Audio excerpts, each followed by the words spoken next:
नमस्कार साथियों, जैसा कि हम सभी जानते हैं कि किसी भी परीक्षा में अगर इतिहास से क्वेश्चन पूछा जाता है तो उसमें आधुनिक भारत मॉडर्न हिस्ट्री का सबसे ज़्यादा अंश होता है। तो सभी लोग अगर हिस्ट्री के मॉडर्न हिस्ट्री पे ज़्यादा फोकस करें या ज़्यादा उस पे ध्यान अपना आकृष्ट करें तो उसका हमें लाभ भी मिलता है।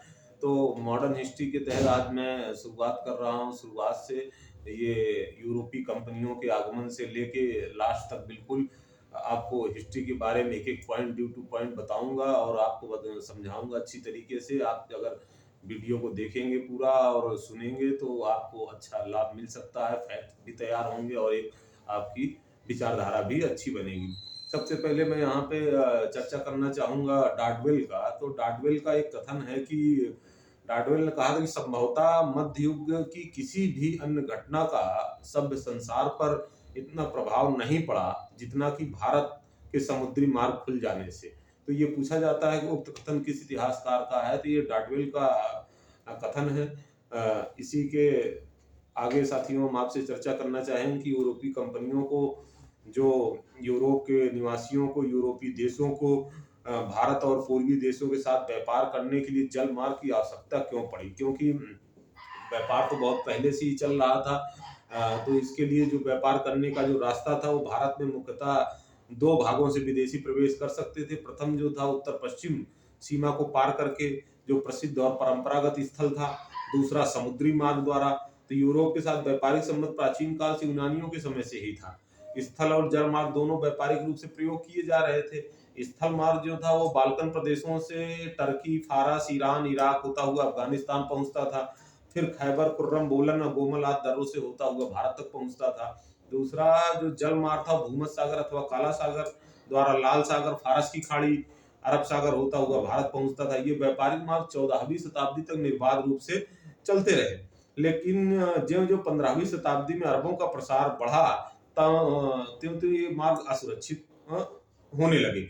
1453 में उस्मानिया सल्तनत जो तुर्क थे ने कुस्तुनतुनिया पर जीत लिया और धीरे धीरे संपूर्ण दक्षिण पश्चिम एशिया और दक्षिण पूर्वी यूरोप पर अधिकार कर लिया। इससे यूरोप के एशिया व पूर्वी देशों से व्यापार करने के स्थल मार्ग पर उनका एक आधिपत्य हो गया और ये मार्ग यूरोपीय जातियों के लिए बिल्कुल बंद हो गए। इस कारण यूरोपीय देशों को भारत और पूर्वी देशों के साथ व्यापार करने के लिए जल मार्ग खोज करने की आवश्यकता हुई। अब यूरोप जान रहे हैं यूरोप के लोग क्यों दक्षिण पूर्वी एशिया के देशों पे साथ व्यापार करना चाहते थे, क्योंकि यहाँ मसालों के लिए बड़ा समृद्ध था और यूरोप के निवासी उस तरीके का उनका खान पान था कि उसमें गर्म मसालों की बड़ी आवश्यकता महसूस होती थी। तो 15वीं शताब्दी के जो अंतिम चरण में था उसमें भौगोलिक खोजें और समुद्री यंत्रों को, जो दिशा सूचक यंत्र थे, उनकी खोज कर ली गई थी। तो उससे ये इनका रास्ता बड़ा आसान हो गया समुद्री मार्ग खोजने का। तो विभिन्न देशों के जो व्यापारिक संबंध थे उन पर बड़ा गहरा प्रभाव पड़ा। इन खोजों से संसार के अनेक देशों में आपसी संपर्क स्थापित हुए। इसी कड़ी में कोलंबस स्पेन से भारत के लिए समुद्री मार्ग खोजने चला था, किंतु 1492 में अमेरिका पहुंच गया था। इस प्रकार अमेरिका की खोज हुई थी। उसके पहले बार्थोलोम्बो डियाज 1487 में आसा अंतरीप, जो अफ्रीका का अंतिम किनारा है जिसे उसने तूफानी अंतरीप कहा था, वहां पहुंच गया था। उसके 10 वर्षों बाद 1497 में दूसरा पुर्तगाली कैप्टन वास्को डिगामा पुर्तगाल से चलकर इसी आसा अंतरीप के को, जिसे उत्तर महासागर द्वीप पे कहते, पार करता हुआ आगे की ओर, आगे पूर्व की ओर बढ़ा।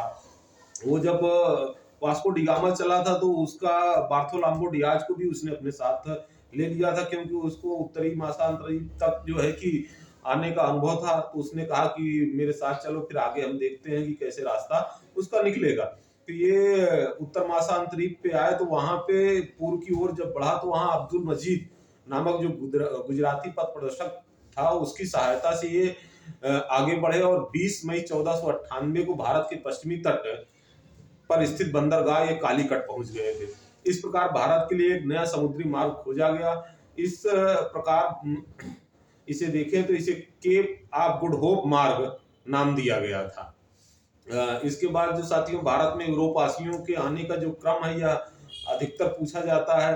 तो वो सर्वप्रथम था जो पुर्तगाली थे, उसके बाद डच थे, अंग्रेज थे, फिर डेनिश थे, फिर फ्रांसीसी थे। अब यहाँ पे ध्यान देने वाली बात है कि अंग्रेज डच के बाद भारत आए थे, लेकिन अंग्रेजों की जो ईस्ट इंडिया कंपनी की स्थापना डच ईस्ट इंडिया कंपनी से पहले हो चुकी थी।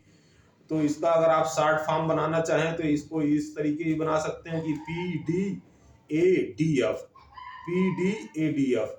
तो ये है पी मतलब पुर्तगीज और डी मतलब डच, ए मतलब अंग्रेज, डी मतलब डेनिश और एफ मतलब फ्रांसीसी।